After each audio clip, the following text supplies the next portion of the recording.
on assiste à un véritable bank run sur Binance puisque on peut voir, regarde ça Benjamin, ils étaient à 65 milliards de réserves en stablecoin et ils sont descendus à 35 milliards. Donc il y a presque la moitié des capitaux en stablecoin qui ont fui Binance. Alors bien sûr, il y a d'autres cryptos, hein, mais si on regarde, bon, il y a le Bitcoin, il y a Ethereum et compagnie, mais on regarde quand même que la moitié des cryptos qu'ils avaient, elles sont complètement parties, quoi.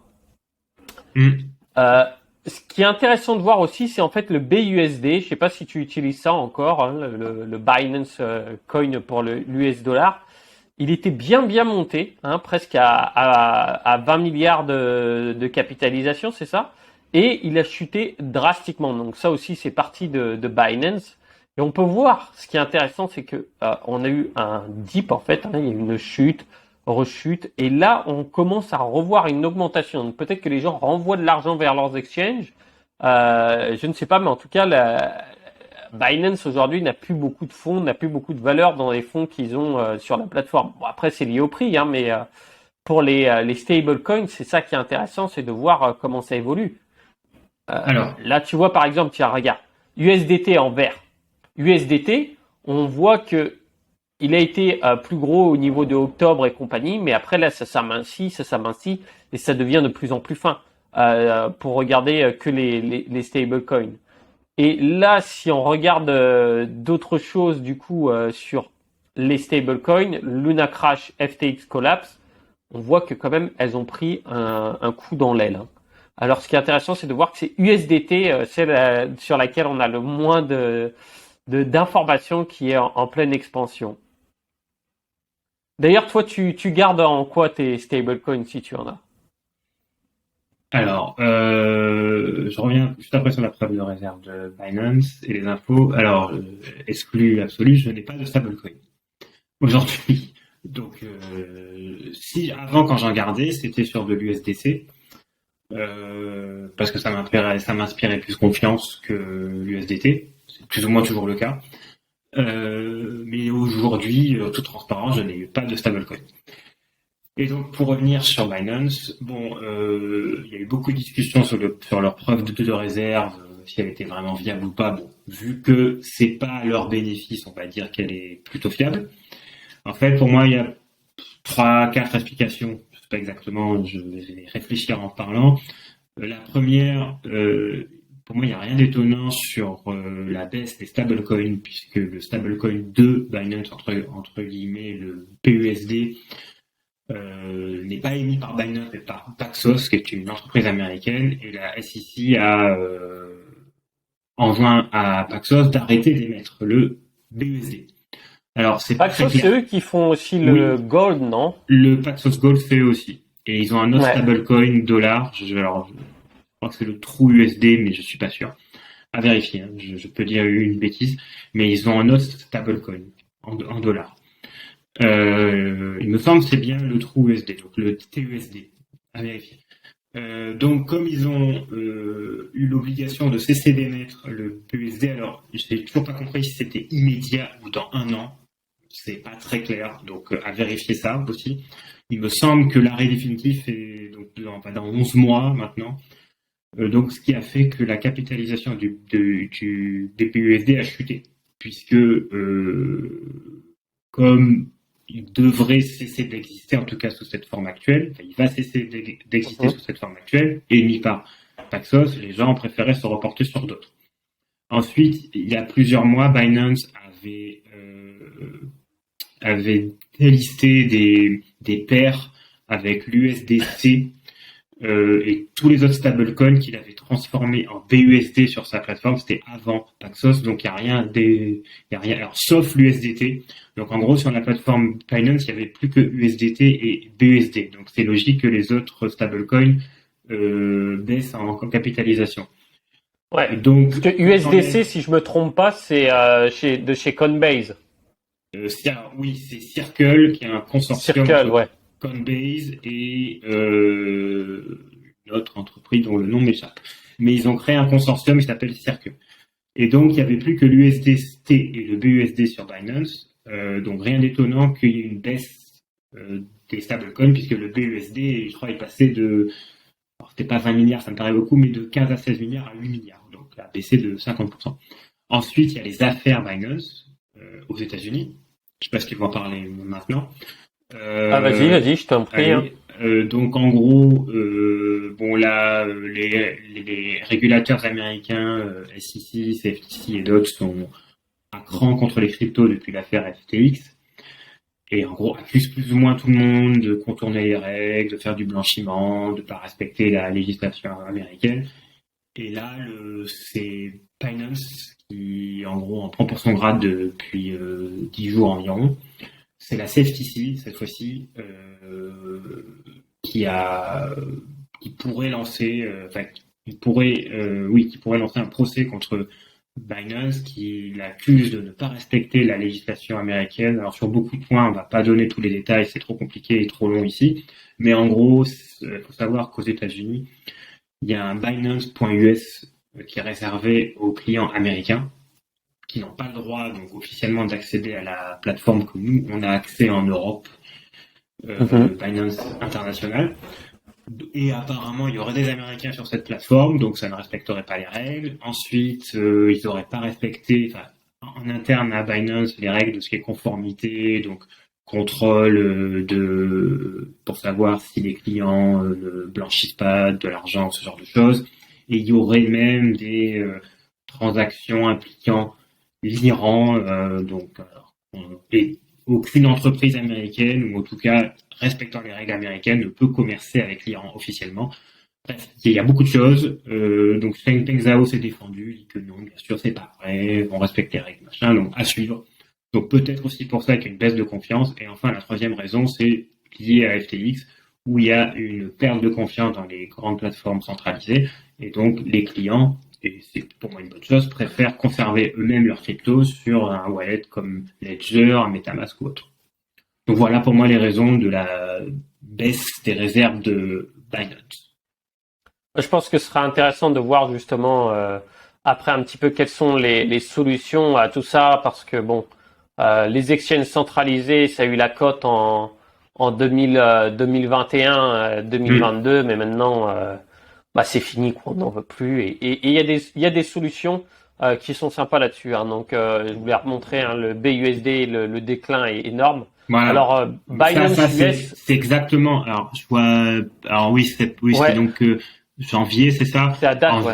Voilà, donc c'est au moment où plus ou moins, alors j'ai plus, c'est décembre ou janvier, où la SEC a enjoint quelque chose d'arrêter d'émettre le BUSD. C'est exactement là en fait. Donc, et c'est sans doute une bonne chose parce que Binance, de toute façon, avec la chute de FTX, prend une place qui est trop grande. On va pas se mentir.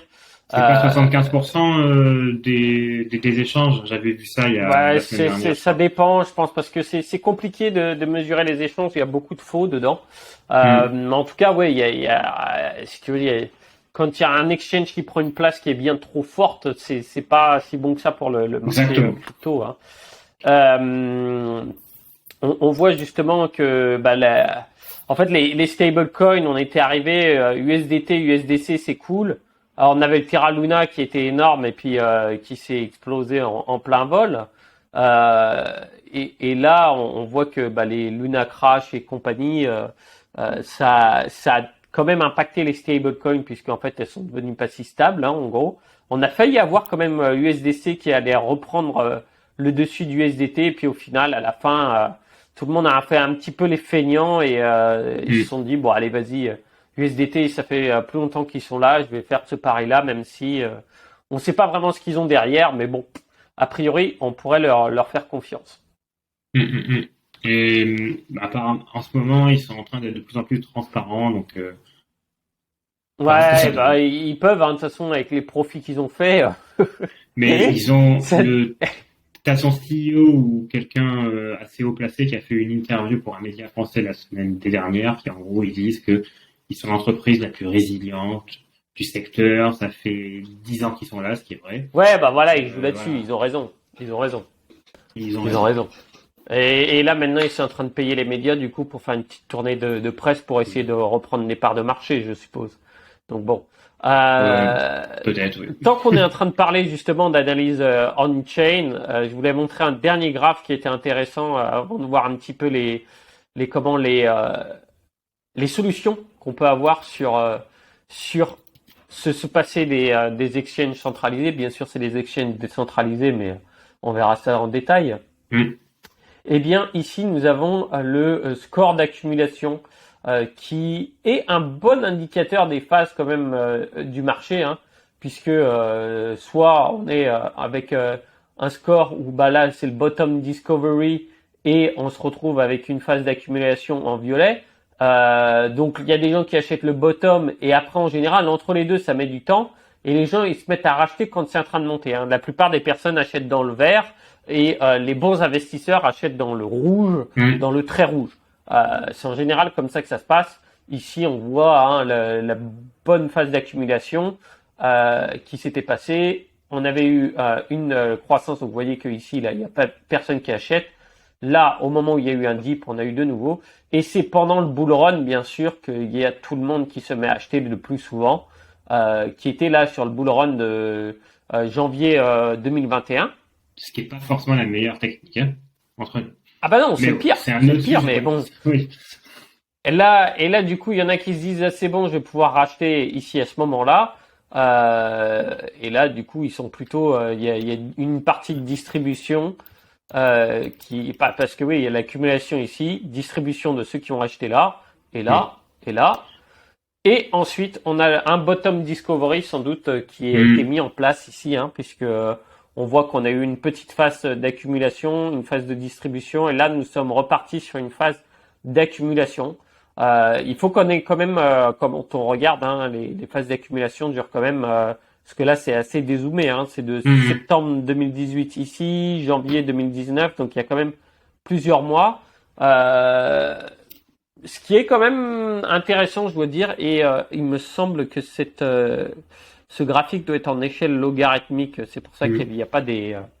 Je suis pas sûr à 100%. Je pense que ça va continuer, parce que tu as vu ce matin le prix qu'il a dépassé? Eh bien non, regardons, parce que je n'ai pas regardé ce matin. Il a passé 30 000. Donc, wow.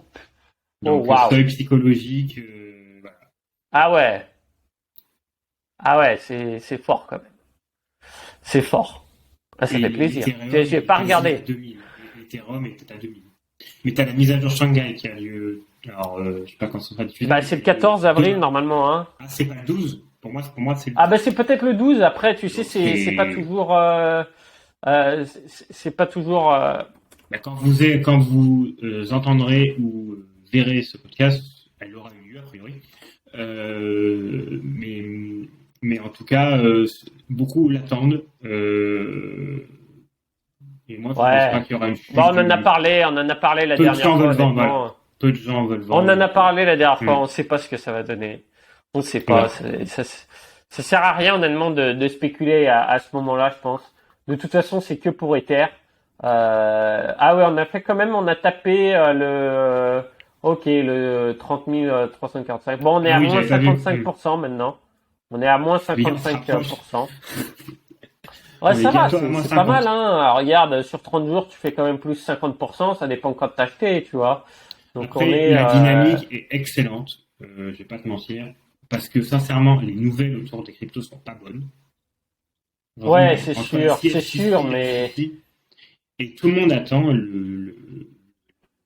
l'issue du dossier SEC Ripple. On l'attend, il devait arriver fin mars, on l'a toujours pas. Ouais, Ripple, si Ripple gagne, là, c'est... Mais qu'est-ce qu'on s'en fout de Ripple, non? Ah, mais on s'en fout, mais malheureusement, ça va être un indicateur de dingue pour le marché, chef. Ouais. Tu sais, c'est toujours pareil, hein, la communauté Ripple et la communauté Cardano, c'est vraiment une communauté différente, hein. C'est, en fait, c'est que Ripple attire des gros investisseurs. Enfin, on va dire, Ripple va donner confiance aux gros investisseurs, donc qui ont beaucoup d'argent, donc ils vont mettre beaucoup, comme ça, un tout petit marché, regarde, combien il y a, Marie? 1, alors ça fait beaucoup pour les gens, ils disent c'est énorme, mais 1300 milliards, c'est pas énorme sur un marché financier, quand on compare aux plus de 7000 milliards. Ouais, alors quand on... non, regarde le Global Cryptocurrency Market, là, juste au-dessus. Ah oui, d'accord, Voilà, ok. oui, la capitalisation. Trilliard. Donc c'est 1300 milliards, je crois, Ouais, quand c'est tu ça. traduis. C'est ridicule, parce que quand tu prends les produits dérivés seuls, uniquement ça du marché financier, donc les trucs où tu spécules, c'est plus de 7000 milliards. Et à vérifier, c'est peut-être même plus. Ça a peut-être changé. Donc, et c'est que ça. C'est-à-dire, il n'y a pas les actions, il n'y a pas les obligations. En fait, t'enlèves plein de trucs, tu prends que les produits dérivés. Donc, il y a des milliers de milliards sur les marchés financiers. Là, et je crois que l'or, c'est 10 000.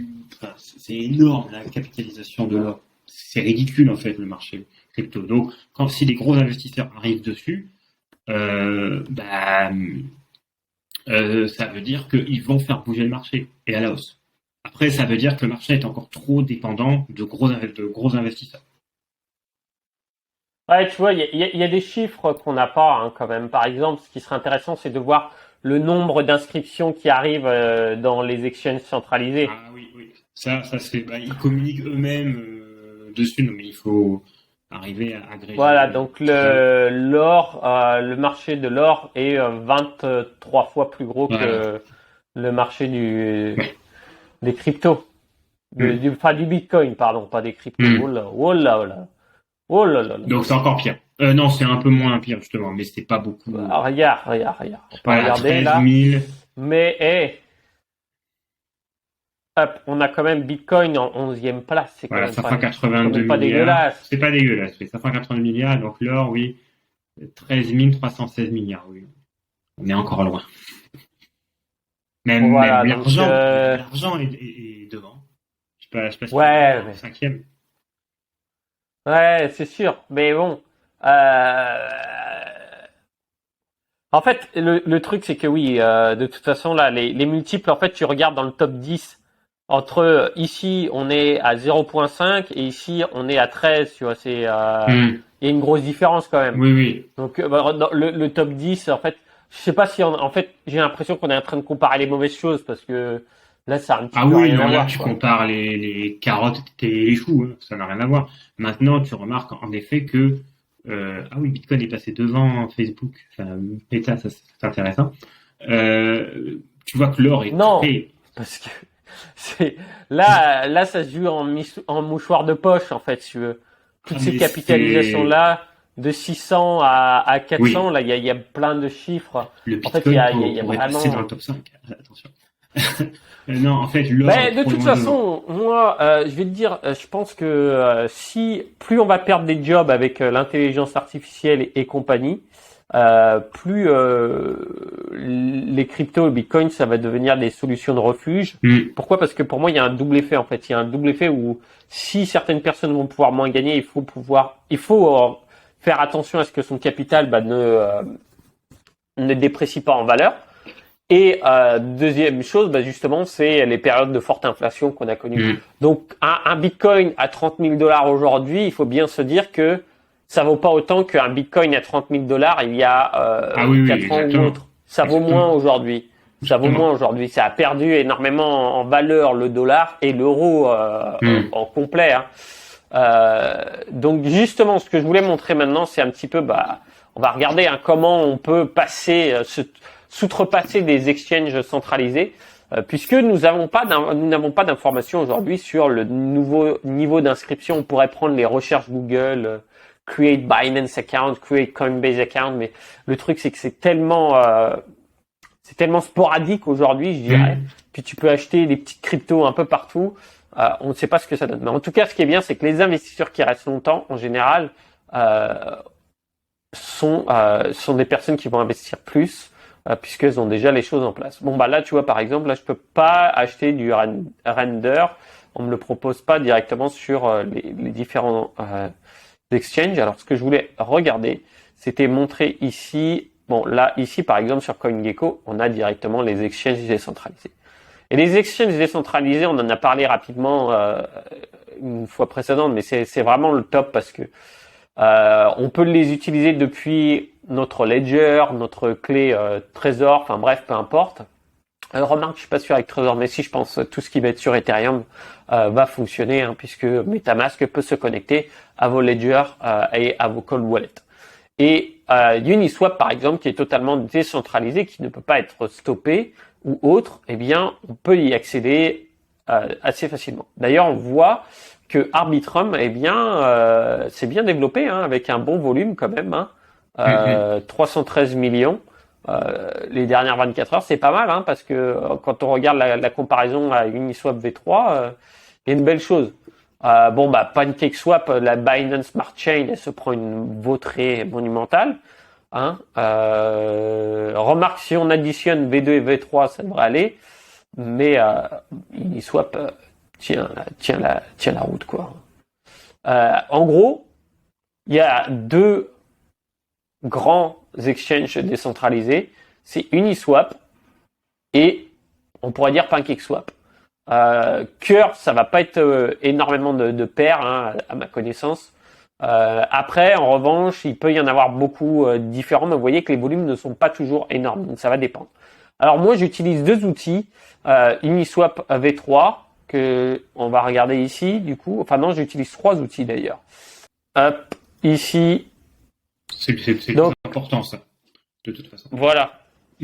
Du coup, sur CoinGecko, on peut voir, on a dans le menu de CoinGecko, il nous propose les exchanges décentralisés, je disais. Et là, si on regarde dans les exchanges décentralisés, en gros, Uniswap V3 mène la danse. On a Arbitrum qui est arrivé, ce qui est intéressant quand même.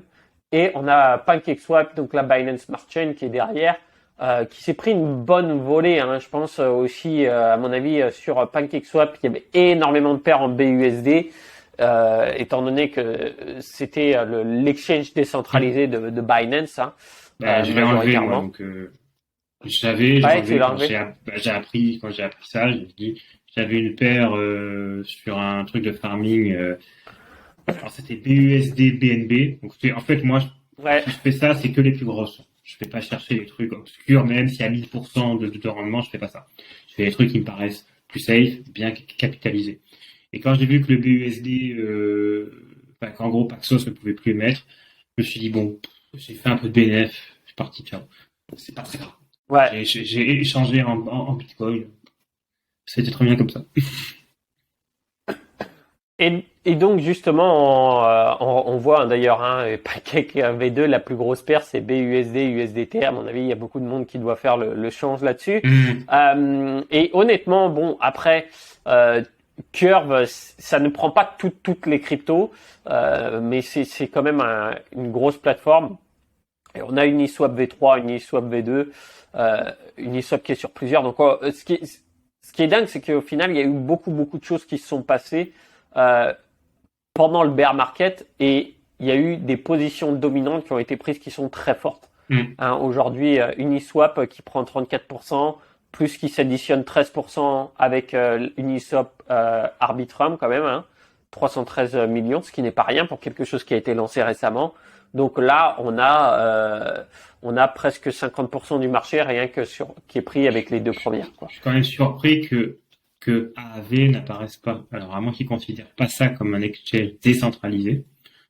Ils font du lending AAV. Ouais, je pense que c'est peut-être pour ça. Hein, il n'apparaît pas en effet. Ouais, donc s'ils n'apparaissent pas, c'est qu'ils ne classent pas ici. Donc, un peu... Mais c'est un protocole décentralisé. C'est sûr qu'ils sont plus spécialisés en lending. C'est peut-être pour ça, parce qu'un truc comme l'eSwap, ça sera un échange de paires, donc du swap, ou alors ils n'ont pas de farming, hein, mais ils ont tu mets de l'argent dans les pools et ça peut générer un rendement. Ils font pas de lending comme ferait AAV. C'est peut-être pour ça, en fait, toute la différence. Alors, du coup, en revanche, je disais tout à l'heure, on peut pas voir qui crée des nouveaux comptes Binance et compagnie. En revanche, par exemple, tu vois, sur OneInch, tu peux savoir le volume tradé. Et on voit que les volumes, par exemple, sur OneInch, sont en belle augmentation. Les exchanges décentralisés ont vraiment la cote. Si je regarde sur les DEX, on voit, hein, entre janvier, février, mars, le volume tradé sur les DEX est en très belle augmentation. Bon, avril vient de commencer, on va voir comment ça va se terminer, mais c'est quand même quelque chose d'intéressant. Alors, Oui, OneInch, en fait, c'est un peu un agrégateur. Non, vas-y, je te laisse. C'est juste pour faire une observation très vite que Uniswap avait eu plus de volume d'échanges que Coinbase plusieurs jours les dernières semaines. Donc il y a clairement Ouais, une augmentation. Voilà, des échanges sur les ex. c'est honnêtement des bonnes nouvelles. Et c'est ça qu'on peut regarder, c'est que si parce que là c'est pas des nouveaux investisseurs qui vont se servir d'index, honnêtement, c'est des investisseurs qui ont déjà un petit peu d'expérience. Euh, et il y en a plusieurs. Bon, alors certains vont bien aimer et utiliser OneInch puisque lui il va être un agrégateur pardon, et il va permettre d'utiliser plusieurs blockchains et compagnies pour trouver le meilleur prix et autres. Mais bon, quand on n'est pas avec des frais de gaz Ethereum, de Dingo, et qu'on a Arbitrum, je pense que peut-être que ça a perdu un petit peu de son utilité. Et en tout cas, là, sur le swap avec Uniswap, on peut swapper tout. D'ailleurs, on peut créer n'importe quelle paire. Justement, il faut faire attention. Mais c'est vraiment pratique. C'est vraiment pratique et ça, je pense que ça va se développer de plus en plus. Le trading avec les exchanges décentralisés, ça commence un petit peu. Il faudrait honnêtement que je me concentre un peu plus dessus pour bien partager ça. Mais Alors il y a Tidex qui le fait. Tidex c'est ouais. TYDX, ça s'écrit. Et justement c'est un DEX avec carnet d'ordre et les stop loss et compagnie. Donc c'est un DEX pour les traders quoi. Et ça fonctionne bien. T'as essayé ou J'ai pas essayé, parce que je traite pas, mais pour en avoir discuté avec certains et avoir lu quelques avis, c'est plutôt intéressant. En gros, c'est ce qui manquait au DEX. Que j'avais fait des recherches pour savoir si on pouvait mettre un stop loss par exemple sur une ledger. Ouais. Mais alors j'ai plein d'infos contradictoires. Au final, on dit que c'est possible, en fait non, enfin c'est pas aussi simple. En fait, tu dois le faire, mais via un autre service. Moi, c'est ce que j'avais vu. Et du coup, ce service va exécuter pour toi l'ordre. Mais ce qui fait que tu vas pas avoir directement tes tokens. C'est eux qui les mettent sous leur truc. Il y a quelque chose comme ça. Au final, ça revient au même. En fait, c'est centralisé. Donc, au final, c'est pas ce qu'on veut. Donc, tu peux pas faire un vrai stop loss toi-même en conservant tes cryptos. Là, avec Tidex, de ce que j'ai compris, encore une fois, je n'ai pas testé, c'est clairement ce que tu peux faire. Parce que c'est décentralisé, c'est sur MetaMask, voire Ledger. En effet, tu peux faire un stop loss. Ok. Et sinon, toi, du coup, parce qu'on peut même utiliser, MetaMask indirectement pour swapper ses cryptos. Alors en général, il y a un petit peu plus de frais. Je suis d'accord, mais après ça dépend quoi. Encore une fois, le truc c'est que dans les cryptos, d'aller essayer de grappiller les centimes, c'est pas toujours la meilleure solution. Et à moins que vous faites une grosse transaction, ça va pas toujours être très intéressant. Donc tu parlais justement des volumes de Uniswap. Tiens, j'ai sorti les graphiques ici. On voit quand même une très belle augmentation. Oui. Alors on a eu une chute petit à FTX, petit. Alors novembre 2021, c'est FTX, et mai 2021, alors c'est énorme. Mai c'est Celsius et Luna. Novembre c'est FTX. Et alors là, je vois pas pourquoi, mais ah non, pardon, 2021, pardon, oublie ce que j'ai dit. Je pensais que c'était 2022, pardon. Donc en fait, vous allez avoir une raison. Non, mais je pense que ici, là, le 03, 06 et compagnie, c'est peut-être le BUSD ou autre. Je sais pas honnêtement, mais en tout cas, il y a eu des pics par moment, mais là, on voit ce qui compte, c'est une augmentation graduelle quand même. C'est ça. Des exchanges. Alors, bien faire attention qu'on voit que là, les 3-4 dernières semaines, c'est un peu plus bas. Donc, on va pas non plus tergiverser, mais on voit qu'il y a une augmentation globale. Une baisse ne veut pas tout dire. On verra ce que ça donne au niveau des volumes. En tout cas, c'est une bonne nouvelle. Actuellement, le marché est positif parce que non seulement les cours augmentent, mais c'est assez calme. Il n'y a pas de mouvement. Ouais, en fait, il faudrait qu'on ait quelque chose qui compare ces volumes de Uniswap avec le volume de Binance, par exemple.